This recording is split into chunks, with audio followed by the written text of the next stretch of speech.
salah satu di antara tujuan bulan suci Ramadan adalah membentuk kepribadian yang jujur.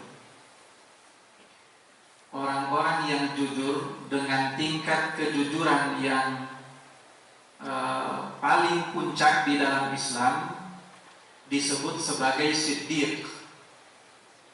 Orang paling jujur sekali lagi disebut sebagai siddiq.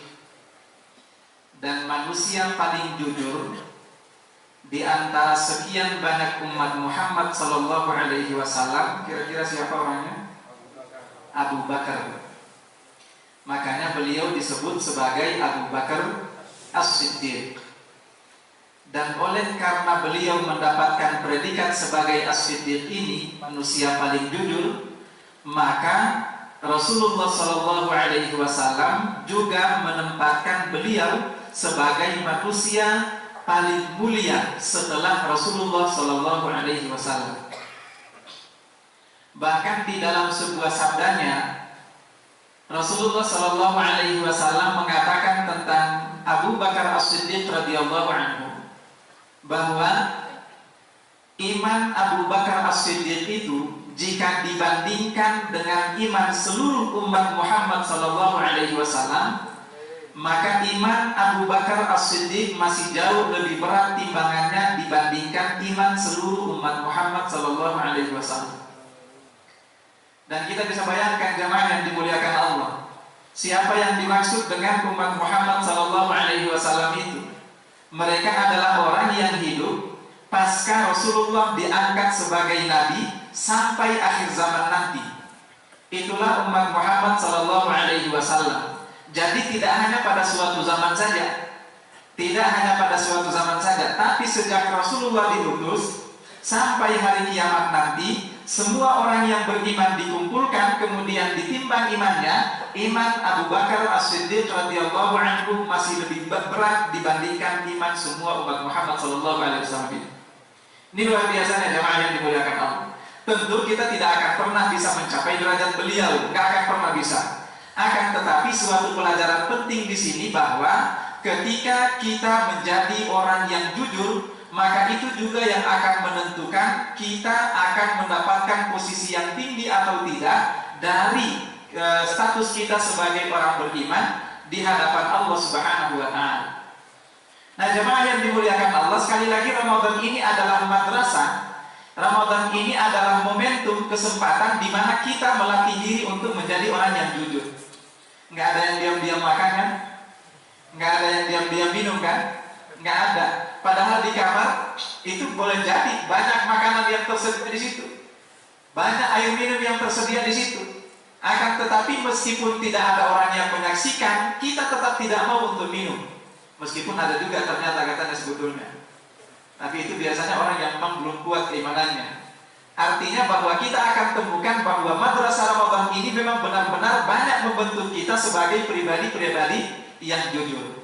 Jamaah yang dimuliakan Allah, kenapa saya angkat tema ini? Karena ternyata kalau kita lihat sabda Rasulullah SAW, ternyata kejujuran itu adalah awal semua kebaikan. Saya ulangi, kejujuran itu adalah awal semua kebaikan yang bisa dilakukan oleh umat manusia. Itu satu. Lalu kejujuran itu juga ternyata yang akan menghantarkan seluruh umat manusia ini untuk mencapai kehidupan yang makmur dan sejahtera.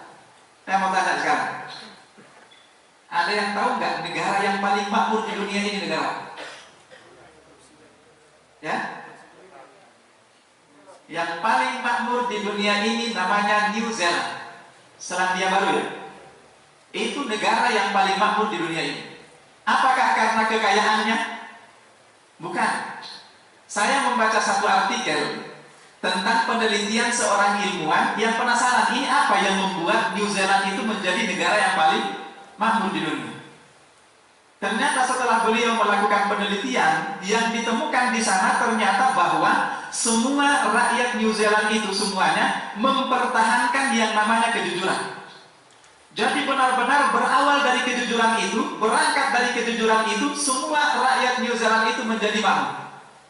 Bukan sekali lagi karena kekayaan yang dimiliki oleh negara itu, tidak. Tapi berawal dari mana? Berawal dari kejujuran yang dimiliki oleh setiap orang yang ada di sana.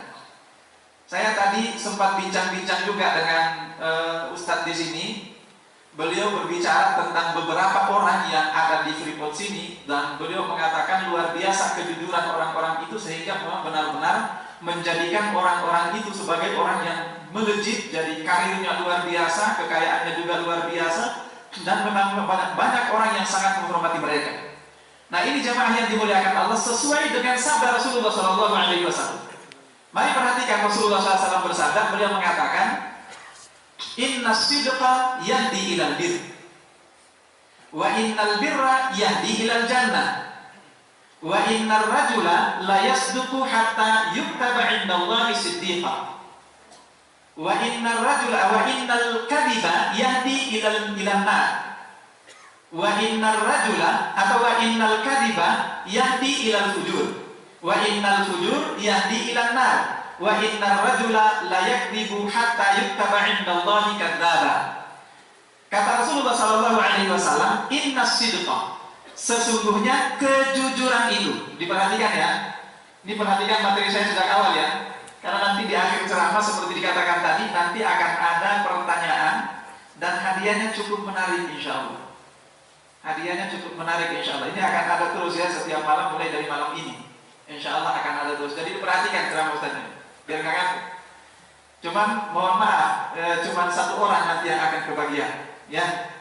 Tapi tenang aja, satu orang malam ini, besok yang lainnya lagi. Siapa tahu Anda termasuk orang yang beruntung. Kita lanjut. Kata Rasulullah, innal sidqa yahdi ilal bir. Sesungguhnya kejujuran itu menghantarkan seseorang kepada kebaikan. Maksudnya apa itu? Ketika orang sudah mulai hidup dengan jujur, memiliki sikap jujur, maka kebaikan-kebaikan itu akan menjadi mudah dia lakukan. Kenapa selama ini banyak di antara kita yang sulit untuk beribadah? Banyak di antara kita yang sulit untuk bangun qiyamul lail. Banyak di antara kita yang sulit untuk membaca Al-Quran. Baru juga baca satu ayat, udah langsung ngantuk. Apalagi di bulan Ramadan, cuacanya seperti ini pula. Baru baca satu atau dua ayat, lewat. Kenapa bisa seperti itu? Salah satu di antara faktor penyebabnya adalah karena kita tidak berawal atau mengawali diri kita dari sikap jujur. Karena sebaliknya Rasulullah dalam sabdanya tadi, beliau mengatakan, wa innal kadhiba yahdi ilal fujur. Yang namanya kebohongan, ketidakjujuran, itu akan menyeret seseorang menuju kepada perbuatan-perbuatan yang buruk. Artinya saat Anda begitu gampang melakukan satu dosa, boleh jadi itu karena berawal pada ketidakjujuran yang Anda punya. Dan memang seperti itu. Maka sekali lagi jamaah yang dimuliakan Allah, kenapa sehingga kejujuran itu luar biasa menghantarkan derajat seseorang begitu tinggi di mata Allah Subhanahu wa taala? Karena ternyata kejujuran inilah yang akan menjadikan orang begitu dimudahkan oleh Allah Subhanahu wa taala untuk melakukan berbagai macam amalan kebaikan. Maka ini yang harus menjadi bahan evaluasi kita jamaah yang dimuliakan Allah. Kenapa sehingga kalau kita lihat di bulan Ramadan ini ya, di bulan Ramadan ini kenapa begitu gampang kita melakukan kebaikan? Silakan kita pikir-pikir, silakan kita evaluasi, muhasabah diri pribadi kita masing-masing. Di bulan Ramadan biasanya kita gampang untuk bersedekah. Di bulan Ramadan kita gampang untuk baca Al-Quran. Di bulan Ramadan kita gampang untuk datang sholat jamaah ke masjid. Di bulan Ramadan macam-macam kebaikan yang bisa kita lakukan di bulan Ramadan. Tapi begitu kita keluar dari bulan Ramadan, masih bisa kita pertahankan apa enggak? Nah jawabannya, kalau banyak di antara kita yang tidak bisa mempertahankan itu, boleh jadi karena ketika kita keluar di bulan Ramadan, kita nggak jujur lagi, kita mulai berbohong lagi. Nah berbohong itulah nanti yang akan menyeret kita menuju perbuatan-perbuatan dosa yang begitu banyak dan mudah untuk kita lakukan. Dan kalau sudah seperti itu modelnya, maka syaitan akan senantiasa bergembira, bersukaria. Lalu dibilang jemaah yang dimuliakan Allah, saya akan tutup dengan kisah satu riwayat yang menceritakan tentang seorang sahabat. Sahabat ini atau seorang pemuda suatu ketika datang kepada Rasulullah SAW. Pemuda ini sebetulnya dia pecandu khamar. Pecandu khamar, kalau bahasa kita sekarang alkohol ya. Pecandu khamar orang ini. Jadi pemabuk istilahnya, setiap hari mabuk aja orang itu kerja. Nah suatu hari dia pengen taubat. Datanglah dia kepada Rasulullah SAW. Dia menyatakan niatnya kepada Rasulullah, ya Rasulullah saya ingin taubat. Kira-kira kalau saya ingin taubat, apa yang harus saya lakukan? Maka Rasulullah Shallallahu Alaihi Wasallam hanya memesankan satu hal saja kepada orang ini. Apa kata Rasulullah? La takdzib, jangan berbohong.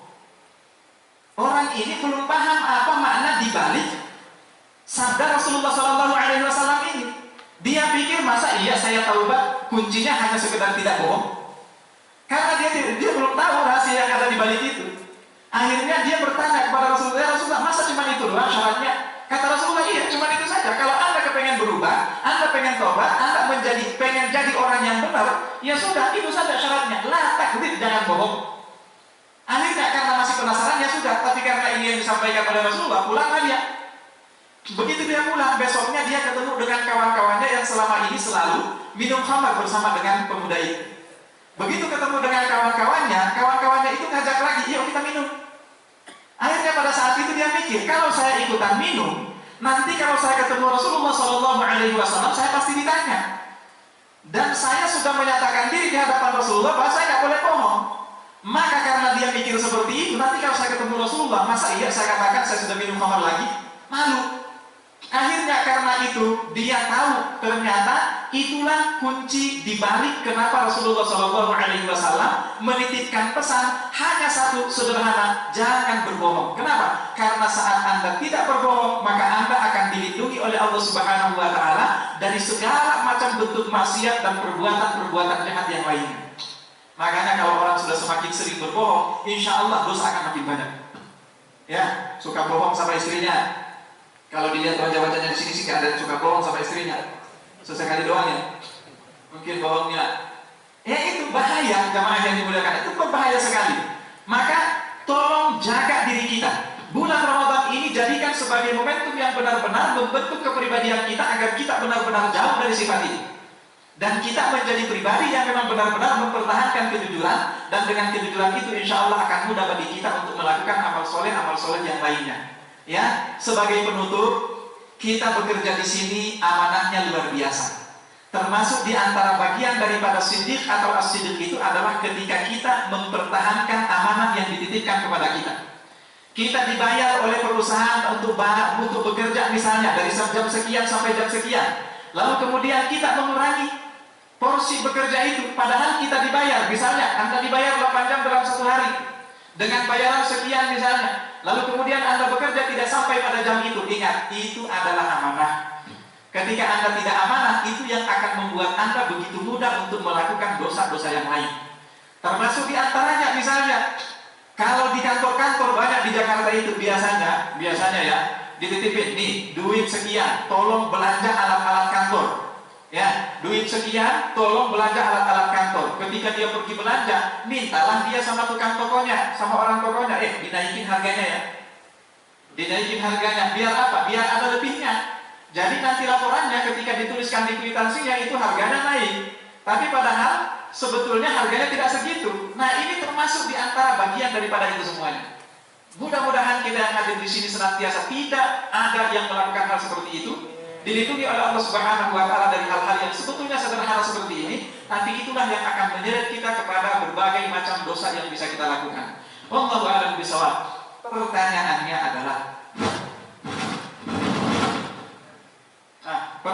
adalah sederhana. Tapi kalau saya bertanya nanti aturannya, tolong angkat tangan. Yang paling cepat angkat tangan, jangan langsung jawab ya.